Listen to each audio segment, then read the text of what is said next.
네, 교회 여러분 안녕하십니까? 오늘 2월 24일 새벽 예배 시작하겠습니다.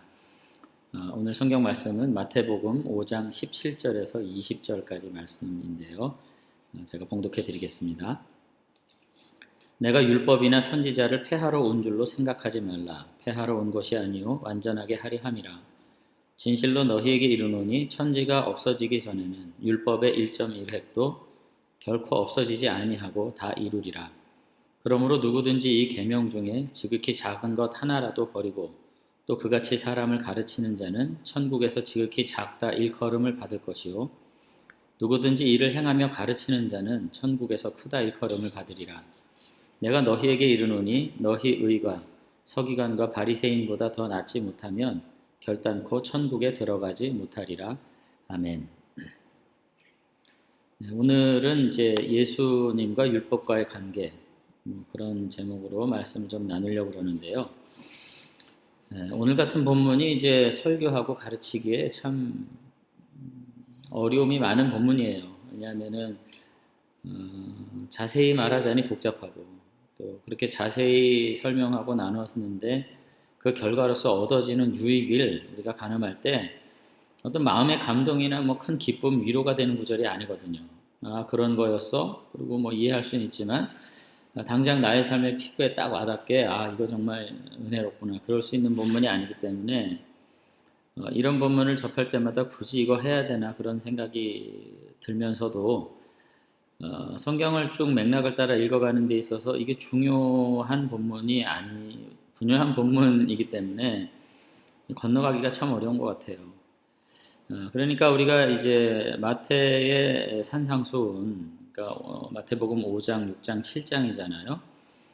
근데 내용 한번 읽어보셨으면 아시지만은 고민 없이 읽으면 그냥 그래 그렇게 말할 수는 있는데 실제로 심각한 질문을 던지면서 의문을 가지면서 읽다 보면은 이게 도대체 무슨 의미일까 그런 생각을 하게 되고 어떻게 이해해야 될까 그런 생각을 하게 되는데 오늘 마태는 오늘 우리가 함께 읽은 5장 17절 20절에서 자신이 지금 전하는 예수님의 설교 모험과 유대인들이 지금까지 즐겨 읽어왔던 구약, 그러니까 토라죠. 모세 오경이라고 하는 거, 그리고 선지서가 어떤 연관성이 있는지에 대해서 오늘 힌트를 우리에게 주면서 이제부터는 구약에 대한 이해도 새롭게 해야 되고, 그러니까 예수님의 구원 사역 이후부터죠. 구약을 읽는 관점도 새롭게 해야 되고 또 예수님께서 가르쳐 주신 말씀도 이 구약의 이해에 기반해서 우리가 깨닫게 돼야 된다. 그런 힌트를 지금 이야기를 하고 있어요. 그래서 여러 가지 그 신학적인 책들을 보면은 이 산상선교의 이 팔복에 이어서 나오는 해당 단락, 오늘 17절부터 20절까지 내용이 예수님과 율법의 관계를 정의한 부분이다. 뭐 이렇게 이야기하고 있지만 저는 그렇게 보기보다는 아마도 마태가 이제 예수님의 구원 사역을 직접 목도하고 그리고 예수님 믿음으로 하나님의 거룩한 구원을 체험한 이후로는 예수님을 알기 전에 본인이 읽었던 구약의 말씀과 예수님의 사역과 구원을 체험한 이후에 구약을 보는 관점이 완전히 변했던 것 같아요. 그리고 그와 같은 체험에 근거해서 이제부터는 이렇게 구약을 읽어야 되고 예수님의 가르침을 이렇게 이해해야 된다. 오늘 그렇게 지금 이해한 부분이라고 볼 수가 있습니다. 그래서 결국은 우리도 이와 같은 관점을 알게 되면은 구약이 뭐구나, 신약이 뭐구나, 뭐 이런 생각을 갖게 되겠죠. 그래서 오늘 우리가 이제 이 본문을 함께 나누면서부터는 이런 이제 시각을 가져야 되는 거예요. 말하자면은 마태는 예수 이전과 예수 이후 시대의 성경에 대한 관점이 변해야 된다고 주장했다. 이렇게 봐야 되는 겁니다. 자, 그런 관점을 이제 함께 나누면서 그러면 17, 18, 19, 20 차례차례 한번 생각을 좀 해보도록 할게요. 자, 17절은 무슨 뜻이겠어요? 내가 율법이나 선지자를 폐하러 온 줄로 생각하지 말라. 폐하러 온 것이 아니요 완전하게 하려 함이라. 이렇게 얘기하고 있죠. 한마디로 말한다면 예수님은 구약의 성취자다. 지금 예수님이 이렇게 말씀하셨다는 거예요. 그러니까 여기서도 우리가 이제 마태가 토라죠. 오경과 선지서를 어떻게 이해했는지를 알 수 있는데 모세오경 내용 많잖아요. 창세기, 출애굽기, 레위기, 민수기, 신명기예요. 선지서 많잖아요. 이사야, 예레미야로부터 해서 대선지서, 소선지서에서 많아요. 그런데 그 전체 내용을 마태는 뭐라고 이해했냐면은 종말에 이루어질 하나님의 나라에 대해서 설명한 책, 그렇게 이해한 거예요, 한마디로. 그런데 그 종말의 하나님의 구원이, 하나님의 나라가 누굴 통해서 이루어지냐? 바로 예수 그리스도를 통해서, 한 메시아를 보내셔서 그 메시아를 통해서 구원이 성취가 된다고 우리에게 알려주신 책이다. 한마디로 그렇게 뭉뚱그려서 딱 얘기를 하는 겁니다. 근데 바로 그 구원의 시대를 위해서 약속되셨던 메시아이신 예수께서 정말로 오셔서 그 선지자와 율법에 기록되어 있는 내용을 실제로 이루어 주셨다는 거예요. 자, 마태는 지금 그렇게 보는 거예요. 그래서 예수님의 생애와 십자가를 통해 가지고, 그러니까 마태는 단지 우리는 구원, 그럼 오직 예수, 그럼 오직 십자가의 보혈, 이렇게만 얘기를 하는데, 그것도 굉장히 성경적이지 못한 게 뭐냐면, 마태는 예수님의 탄생부터 죽음과 부활과 승천까지의 전 과정이 결국은 율법과 선지자의 글을 성취한 거라고 이해를 하는 거예요. 실제로 그렇고요. 그러니까 예수님께서 바로 구약의 모든 내용을 성취하시기로 오셨고, 당신의 전생을 통해서 결국 완전하게 하셨다, 이렇게 얘기를 하는 겁니다. 그렇기 때문에 그러면 그렇게 구약을 성취했으니까 그럼 구약은 필요 없냐? 지금 우리 한국 교회 이제 목사님들의 이제 관점인데, 그렇지 않잖아요. 17절에 폐하러 온 줄로 생각하지 말라, 완전하게 하려 함이라, 이렇게 돼 있잖아요. 그러니까 예수님의 사역을 통해서 이제 없어질 게 아니라 완전하게 됐고 더 의미 있게 된 거죠. 그렇게 일단 이해를 하는 것이 옳습니다. 그러면서 이제 18절에 보면 뭐라고 한 가지 추가적으로 권면하냐면, 진실로 너희들한테 내가 이르는데 천지가 없어지기 전에는 율법의 1.1획도 결코 없어지지 않고 다 이루어지리라, 이렇게 얘기했단 말이에요. 그러니까 이것도 율법의 1.1획 이렇게 얘기했어요. 1.1획도 결코 없어지지 않고 다 이루라는 말은 율법이 그 의미가 단 하나도 훼손이 없이 다 유효하다, 지금도.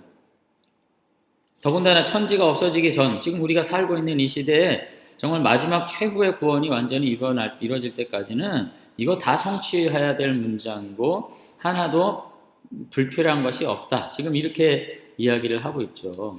그러니까 우리들에게 지금 이거 구약도 무효한 게 아닙니다. 예수님께서 구원을 성취하셨기 때문에 이거 다 뭐 그림자 같은 얘기 아닌 거죠. 다 중요한 것입니다. 그런데 이제 우리는 참 이제 그 이중적인 게 뭐냐면 17절과 18절을 각각 따로 분리해서 이해를 해요. 어떻게 이해하냐면 17절에 예수님께서 이렇게 다 구약을 이루었으니까 구약은 그림자다, 이렇게 얘기를 하고요. 모순적으로 18절을 또 따로 이해해서 성경 말씀 중에 한 글자라도 가볍게 여기면 절대로 안 된다, 1.1획도 틀림없이 문자적으로 이해해야 된다, 이런 생각들을 하는 거예요. 이 논리적인 모순이잖아요, 앞뒤가. 중요한 건 뭐냐면 일관적으로 마태는 뭐라고 말하냐면, 구약 성경은 결국 예수님의 구원에 대한 예언의 책이고 예수님의 전생애와 십자가를 통해서 성취되고 완전하게 된 말씀이다. 그리고 18절에 이거는 정말 작은 것 하나라도 함부로 해서는 안 되는 말씀이다, 모두가 다 유효하다, 그런 말씀들을 이제 하고 있는 거죠. 근데 다만 18절의 말씀은 그 문장이 천지가 없어지기 전에 이렇게 했잖아요. 1.1획도 없어지지 않는다, 이렇게 했잖아요. 이런 문제 표현법을 뭐라 그래요? 강조법이라고 하는 거죠. 과장법이라고 하는 거죠. 굉장히 중요하다라는 말을 강조하기 위해서 과장해서 지금 표현한 것인데, 이것은 문자주의로 이해해서는 안 되는 거죠. 선지서와 토라의 강조성을 이렇게 강조한 이유는 뭐예요? 이렇게 중요한 이유가 뭐예요? 이거 한 점도 틀림없이 다 이루어졌다고 말한 이유가 뭐예요? 그것은 바로 이 책들이 누구에 대해서 미리 이야기하고 있기 때문에, 예수님과 예수님을 통해서 일어날 하나님 나라의 회복에 대해서 말하고 있기 때문에, 구원에 대해서 말하고 있기 때문에 이 책들은 너무나도 존중해야 될 내용들의 책인 거고, 이 책의 내용대로 예수님은 태어나시고 죽으시고 부활하시고 승천하셔서 이 땅에 하나님의 나라를 이루셨다는 것이 명확하게 구약을 통해서 증언할 수 있다. 그런 얘기를 하는 거죠. 그래서 마태는 예수님의 구원 사역을 단지 십자가의 순환, 보혈의 피 정도로 이야기하지 않고, 우리가 앞에 1장부터 읽었잖아요. 탄생과 그 생애, 십자가의 순환과 부활과 승천, 재림에 이르는 전 과정이 이제 율법, 토라와 선지자에 예언되어 있고, 그 예언을 따라 예수님께서 구원을 이루심으로 그 구약이 완성되고 성취됐다. 지금 그렇게 이야기를 이제 하고 있는 것입니다. 그런 의미에서 이제 어떻게 지금 봐야 되냐면, 과거에 예수님 오시기 전까지 믿음의 사람들은 구약을 보면서 오실 구원, 예수님, 이제 앞으로 이루어질 구원을 생각하면서 본문의 의미를 유추했어요. 생각했어요. 근데 반대로 오늘 우리들은 어때요? 이제 예수님께서 완성하신 구원의 실체를 우리의 것으로 소유하면서 이 하나님의 나라를 살아가면서 이제 그 예수님을 바라보면서 구약과 성지서의 말씀들을 바라보게 되는 그런 유익을 누리게 되는 거죠. 그러니까 구약과 선지자의 글들을 더 명확하게 이해하고 그것을 더 확신 있게 믿을 수 있는 사람들은 누구겠어요? 구약 백성이에요? 신약 백성이에요? 신약의 백성들인 우리들인 거죠. 구약의 백성들은 멀리서 구원이 이제 이루어질 것을 멀리서 본 분들이고요. 우리는 그 이루어진 구원을 온전히 누리고면서 그 약속하신 말씀을 다시 한번 확인하면서 보는 사람들이기 때문에 우리는 더 의미 있게 보게 되고 회복하게 보게 되고 새로운 해석과 새로운 가치를 예수님의 가르침을 통해서 보게 된 사람들이라고 지금 마태는 이야기를 이제 하고 있는 것입니다. 그래서 어떻게 해요? 19절에 그렇기 때문에 그러므로 누구든지 이 계명이 지극히 작은 것 하나라도 버릴 수 없다. 소중하다는 걸 우린 더 잘한다. 그죠? 이것을 함부로 작다고 생각하고 버리는 사람들은 결코 옳지 않다. 그래서 천국에서 지극히 작다. 이렇게 지금 일컬음을 받게 될 것이다. 오늘 그렇게 지금 말을 하고 있고요. 20절에 가서는 결국 어떻게 돼요? 내가 너희에게 이르노니 너희 의가 서기관과 바리새인보다 더 낫지 못하면 천국 가지 못한다. 이것도 천국 못 간다는 말이 뭐예요? 이것도 강조라고요. 강조. 우리는 예수 그리스도의 구원을 온전히 체험하고 하나님의 나라의 성취를 온전히 누리면서 확인한 가운데 구약 성경이 이런 의미들을 말하는 것이구나 하는 것을 명확하게 보는 사람들인데, 서기관과 바리새인 누구예요? 아직도 예수님 부인하고 구원 부인하고 하나님 나라 부인하고 구약적 관점에서 희미하게 보는 사람들이잖아요. 그래서 성경에 대한 이해가 자꾸 틀려요. 예수님하고. 결국은 예수님의 이해가 잘못됐다고 생각하면서 예수님 십자가에까지 몰아갔던 사람들이잖아요. 그러니 이렇게 구약을 희미하게 보고 도대체 의미가 뭔지도 제대로 알지 못하면서 보는 이 사람들보다 우리 하나님의 천국 백성된 이 하나님의 제자들이 오히려 그 삶이 흐리멍텅하다면 이거 되겠냐 하는 얘기를 천국 못 들어간다. 이렇게까지 이야기를 하고 있는 것으로 볼 수 있습니다. 결국은 제자들이 행해야 될 의로운 삶은 말이죠. 구약시대의 사람들과는 본질적인 차이가 있는 거죠. 그래서 구약의 사람들이 오실 이제 도래할 구원, 아직 이루어지지 않는데 앞으로 다가올 구원을 생각하면서 그 말씀에 순종하고 그 말씀을 기뻐하고 그 말씀을 온전히 묵상하는 것과는 우리는 질적으로 차이가 있는 새롭게 이제 해석되고 예수 그리스도 안에서 더 밝게 우리에게 깨달음으로 다가온 이 말씀이기 때문에 같은 말씀을 보는 우리의 태도가 달라야 되고 그 말씀에 순종하며 살아가야 되는 우리의 태도도 달라야 된다. 그렇게 지금 이야기를 하고 있는 것이죠. 결국은 이제 정리를 하자면 마태는 말이죠. 구약에 약속된 메시아이신 예수님의 사역이 결국은 어떤 변화를 가져왔냐? 앞서서 우리가 얘기했지만 윤리적이고 공의롭고 하나님과의 관계, 이웃과의 관계, 사회 속의 관계, 하나님과의 관계에서는 마음이 청결해야 되고요. 이웃과의 관계에서는 긍휼히 여김을 받기 위해서 긍휼히 여겨야 되고요. 대사회과의 관계 속에서는 평화를 만드는 자들, 화평케 하는 자들이 되어야 되고요. 뭐 이와 같은 변화된 관계를 이야기하지만 오늘의 말씀에서는 성경과 우리들의 관계가 예수 그리스도의 구원으로 인해서 새로운 차원으로 들어갔고 그와 같은 새로운 차원에서의 깨달음과 확신 가운데 살아가는 자들의 삶은 결코 구약 세대에 머물러 있는 사람들, 예를 들어서 서기관과 바리새인들과 같은 사람들과는 질적으로 차원적으로 달라야 된다. 그런 사람들이야말로 참으로 하나님과의 새로운 관계에 들어간 사람이라 말할 수 있다. 오늘 그렇게 이야기를 이제 하고 있는 거죠. 그래서 우리가 이제 팔복에 이어서 계속해서 이제 보는 이 말씀을 통해 가지고요.